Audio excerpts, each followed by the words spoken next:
Hello guys, my name is Nikhil. Uh, I am the lead photographer at Nikhil Photography.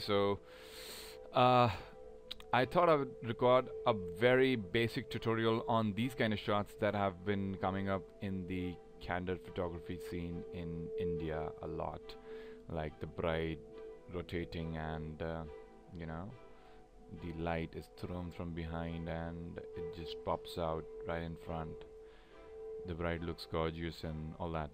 So I did this kind of shot at one of my recent events. I don't do many of these shots, but this bride was insisting, so I recorded this.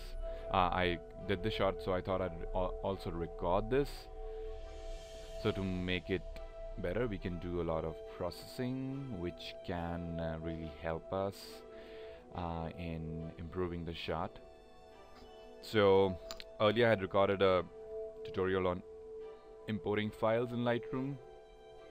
I was using Lightroom 5 at that point, but now I'm using Lightroom CC. It has a lot of beautiful updates and interface is somewhat similar. Nothing much has changed here. I've really not run through a lot of it, but of course I use Lightroom for all my arrangement, organizing my entire database.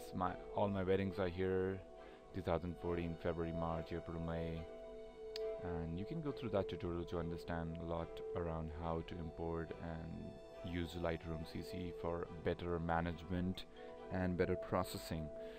So coming to this shot, okay, so this kind of shot is basically done using a flash, a decent flash. You can go for a 2000 rupee flash from any company, or you can go for a proper speed light from Nikon or Canon.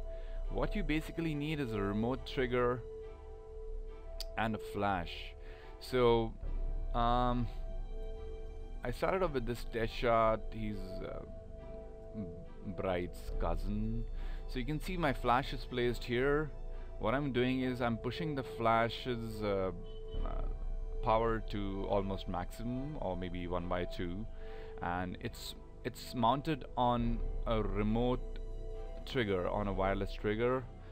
So whenever I'm shooting it, when I'm shooting my camera, it triggers this flash, and that creates this background of this light. So over here I had a lot of warm light everywhere. This was very orangey. I didn't want this kind of light in my shots, so I started off with maybe 1/4. I didn't like it. Then I pushed it up further to, I didn't like the background also, so I asked my bride to maybe turn around and come to the other side. So the background was much better here. I pushed the light to 1/2 here, or you can just experiment. It depends on what the environment is like. Now you don't see any orange effect, just a bit here, so that can be removed in post-production. So these are just test shots that I was doing. These are just basic shots. Also I was using an 85mm at 1.4. I didn't want the background to be distracting because this was a very congested place and the background was coming in the picture. So I decided to keep it at 1.4. When you're shooting at 1.4, the faces might just get blurred in the night, you know. The bride might just move ahead, or maybe just move backward. These images are a little processed and they've been sharpened a little, so they're looking decent right now. So yeah, pretty much. So I'm just gonna show you the shot that we're gonna work on right now. So basically when I ask her to take a turn, I'm making sure she is rotating and she's covering the flashlight that is right behind her over here from her lehenga or her feet, so that it's not visible, and the light is coming out pretty well. It should create some kind of a rim light around her hair and maybe around her lehenga and everything. So yeah, it depends what kind of lehenga the bride has, and it can just come out very well. So that's the shot I finalized. It has not been processed. We're gonna work on its processing right now and see how we can improve this shot. So that's the raw shot from the camera. I can just show you the settings I use. So it's been shot at 85 mm at f1.4 and 1/80th of a second, ISO 640. I used a Nikon Speedlight 910 SB910, and I used this Sonia remote flash trigger. It costs approximately 1500 rupees. You can buy it online. So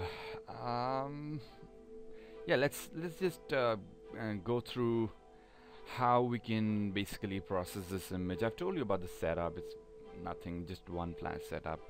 So for production or post-production of this image, we come to develop in Lightroom, and we can maybe go through very basic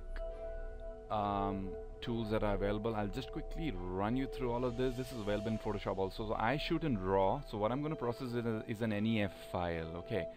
So this is for color temperature. This is for tint, exposure, contrast, highlights, shadows, whites, blacks. I basically work on all these tools only, and that's what I prefer, not touching anything else. This is for further processing the highlights and lights and darks. I don't know if you know how to read a histogram. We can talk about it later. Let's keep it short. And here we can touch the color, specific color that we want to enhance. I'm not going to touch this also. Split toning, I don't do this. Of course, we can sharpen the image. We can start off with sharpening only. I always like it around 90 or something. Like it's better that way. I don't touch the radius and detail much. We can create a vignette. See how the vignette is coming. It's always better to have a vignette. Keeps the distraction less, you know, on the edges.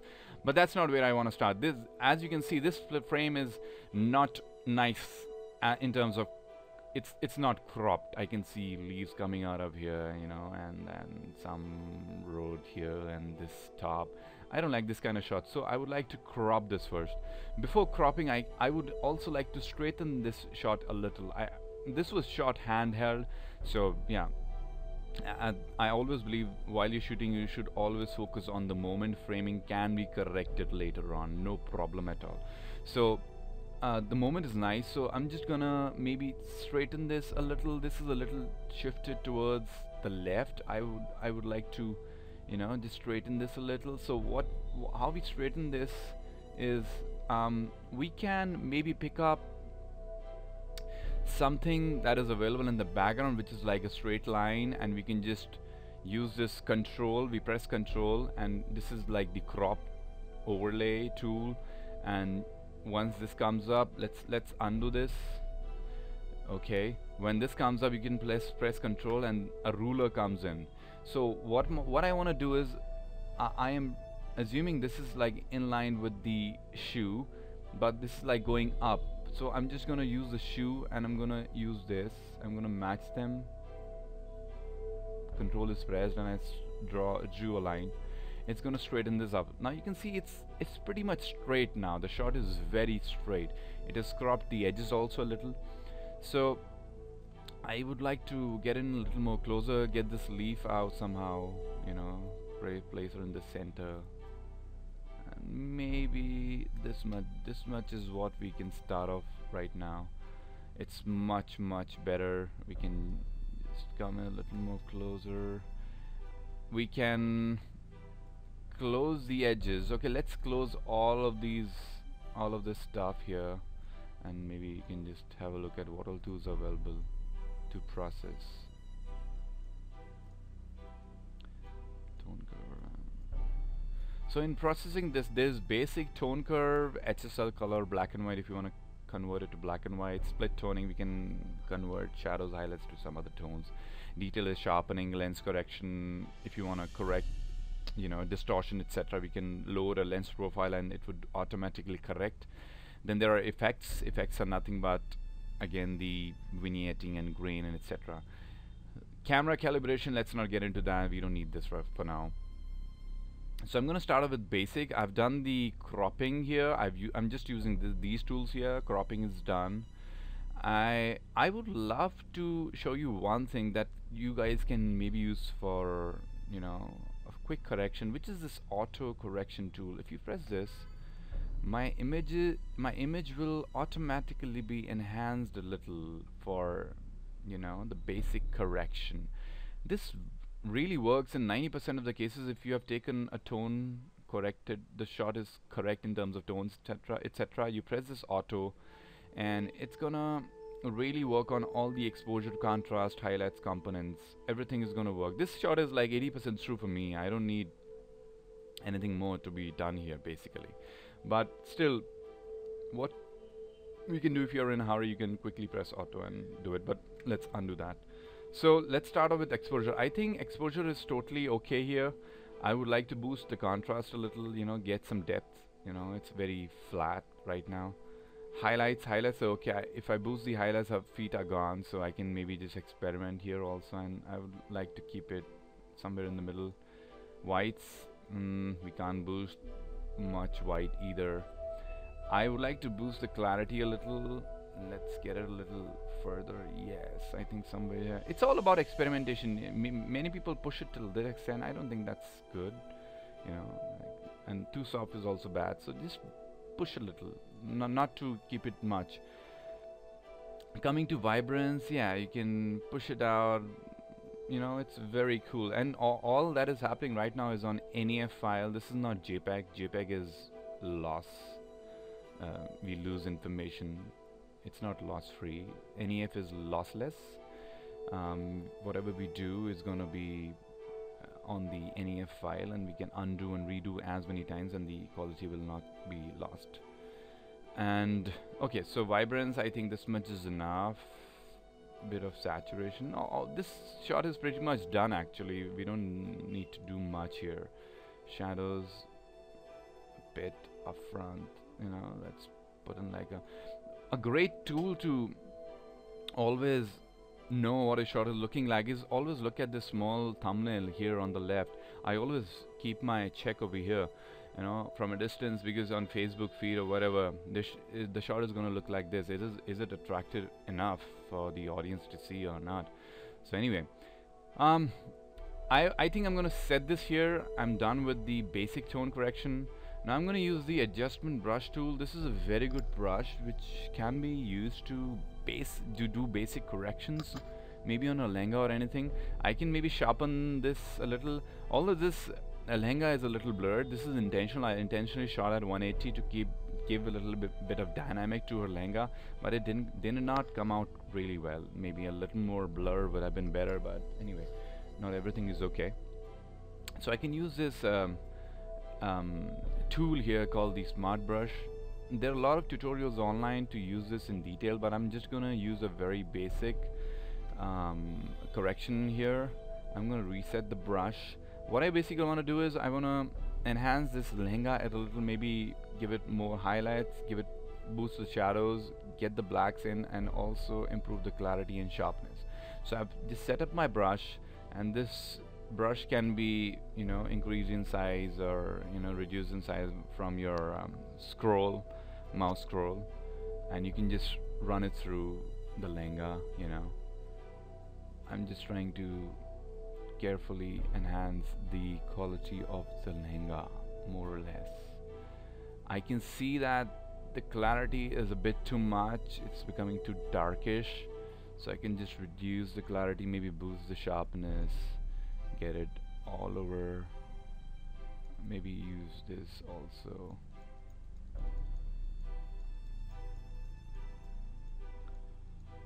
Here also maybe a little bit. It's a very rough kind of a sketch on a lehenga. You can clearly see that the exposure is not being affected, just a bit of clarity and sharpness is getting affected. Now I can quickly go to her face and maybe do some touch up on her face. As you can see, it's very sharp. We can just soften it a little, reduce the clarity. We're using a new brush now, so I'm setting it up. Maybe I can just reset this. We press Alt and press this button, it's going to reset. I want her face to be a little softer and have more shadows and highlights. The face should be a little brighter. Maybe I would like to sharpen it also a little. Maybe, I don't know. Maybe get more shadows in. Should not look like a ghost, of course. You can just go out now.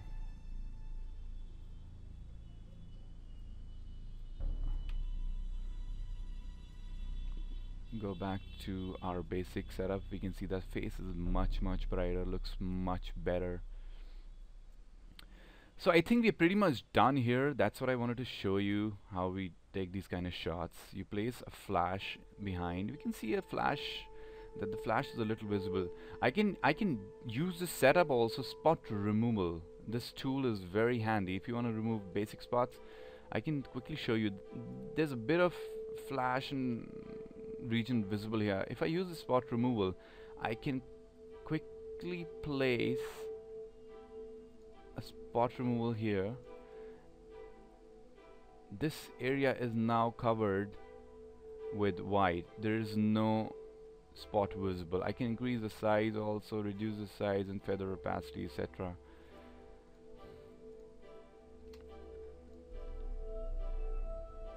Bit of this is available, so we have to go for more spot removals now. Let me show you.